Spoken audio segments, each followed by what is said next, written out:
बबलू अभी घर से निकलकर गली में खेलने गया ही था कि उसकी मम्मी शीला ने आवाज़ दी। बेटा घर आ जा, बाहर इतना ट्रैफिक चल रहा है, कहीं किसी गाड़ी से टक्कर ना हो जाए। बबलू कहता है, मम्मी आप मुझे पार्क में तो ले नहीं जाती, गली में खेलने नहीं देती, मैं क्या करूं? शीला सोच में पड़ गई।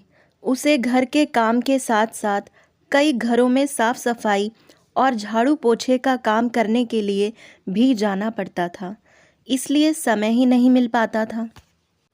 शीला बबलू से कहती है, तू घर में ही खेला कर, कल मेरी छुट्टी है, कल तुझे मैं पार्क में ले जाऊंगी, जितना मर्जी खेल लिया कर।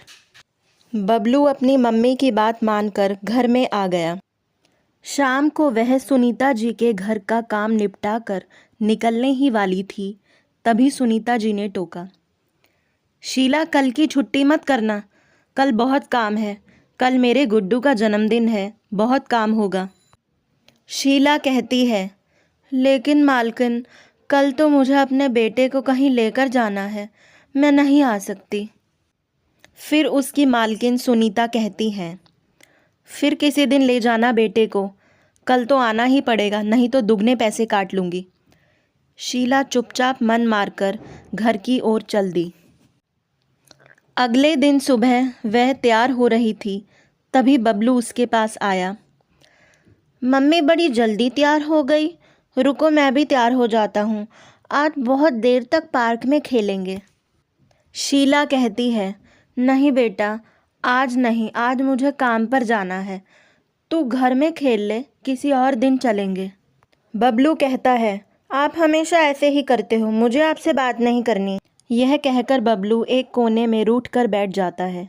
शीला को देर हो रही थी, वह जल्दी जल्दी काम पर जाने के लिए निकल गई। उसके जाने के बाद बबलू ने सोचा, मम्मी तो ऐसे ही बहाने बनाती रहेगी, क्यों ना मैं खुद पार्क में चलूं, खेल कर वापस आ जाऊंगा, मम्मी को पता भी नहीं चलेगा। उसने अपने घर का दरवाज़ा बंद कर ताला लगा दिया और पार्क की ओर चल दिया। पार्क में जाकर वह झूलों पर झूलता, कभी दौड़ लगाता, उसे बहुत मज़ा आ रहा था। इधर शीला जल्दी जल्दी काम निपटा रही थी। आज उसे केवल एक ही घर में काम करना था। उसने सोचा, जल्दी से काम निपटाकर घर पहुंच जाऊंगी, शाम को बबलू को पार्क में ले जाऊंगी। सारा काम निपटाकर उसने सुनीता जी से कहा, मालकिन सारा काम हो गया, मैं अब घर जाऊं? सुनीता जी ने कहा, चल ठीक है, ये ले, ये रख ले, बेटे के जन्मदिन की खुशी में तू भी मिठाई खा। उन्होंने एक मिठाई का डिब्बा और कुछ पैसे शीला को दे दिए। शीला जल्दी से मिठाई और पैसे लेकर घर की ओर चल दी। घर पहुंचकर उसने देखा, घर में ताला लगा हुआ है। यह देखकर वह घबरा गई। बबलू कहाँ गया? उसने आस पड़ोस में पता किया, लेकिन बबलू का कहीं कुछ पता नहीं लग रहा था। पड़ोस के कुछ लोग इकट्ठे हो गए, सभी बबलू को ढूंढने लगे। बबलू शीला का एकमात्र सहारा था। उसके पति का कुछ साल पहले देहांत हो चुका था। शीला का रो रो कर बुरा हाल था। तभी उसे ख्याल आया कि बबलू पार्क में जाने की जिद कर रहा था। वह भागी भागी पार्क में पहुंची।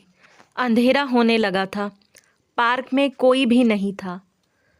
वह बबलू बबलू आवाज़ देकर पार्क में इधर उधर घूम रही थी, लेकिन वहाँ कोई भी नहीं था। कुछ देर बाद वह घर वापस आ गई। शीला का रो रो कर बुरा हाल था। वह अपने आप को कोस रही थी, अगर आज वह काम पर ना जाती तो बबलू घर छोड़कर नहीं जाता। आस पड़ोस के सभी लोग बबलू को ढूंढ रहे थे, लेकिन वह कहीं नहीं मिला। शीला ने सुनीता जी को फ़ोन किया, मालकिन मेरा बेटा बबलू तो आपके यहाँ नहीं आया। यह कहकर शीला रोने लगी। सुनीता जी ने उसे चुप कराया और कुछ ही देर में वे अपने पति के साथ शीला के घर पहुंच गई। सुनीता जी ने कहा, शीला चिंता मत कर, बबलू मिल जाएगा, इनकी पुलिस में बहुत जान पहचान है, तू बबलू का फ़ोटो दे दे। कुछ ही देर में बबलू का फ़ोटो सब पुलिस स्टेशन में पहुंच गया। सुनीता जी के पति की जान पहचान के कारण पुलिस तेजी से बबलू को ढूंढने लगी, लेकिन बबलू का कुछ पता नहीं लगा। रात के 11 बज गए थे। तभी एक ऑटो शीला के घर के बाहर आकर रुका। उसमें से बबलू उतरा। उसे देखकर शीला की खुशी का ठिकाना नहीं रहा। तभी ऑटो में से एक औरत उतरी। उन्होंने बताया कि यह पार्क में खेलने के बाद पार्क के दूसरे गेट से बाहर निकल गया, वहां जाकर रास्ता भूल गया। मैं अपने ऑफिस से आ रही थी। यह सड़क किनारे बैठा रो रहा था। मैंने ऑटो किया और बहुत देर से घूम रहे हैं। अब इस सड़क पर आकर इसने अपना घर पहचाना। शीला ने उनका बहुत धन्यवाद किया। वह महिला खुशी खुशी उसी ऑटो में बैठकर वापस चली गई। बबलू बोला, मम्मी मुझे माफ़ कर दो, मुझे अकेले नहीं जाना चाहिए था। शीला बोली, हाँ बेटा, आगे से मत जाना। आगे से चाहे कितना भी ज़रूरी काम हो, सुनीता सप्ताह में 1 दिन की छुट्टी करके अपने बेटे के साथ समय बिताती थी।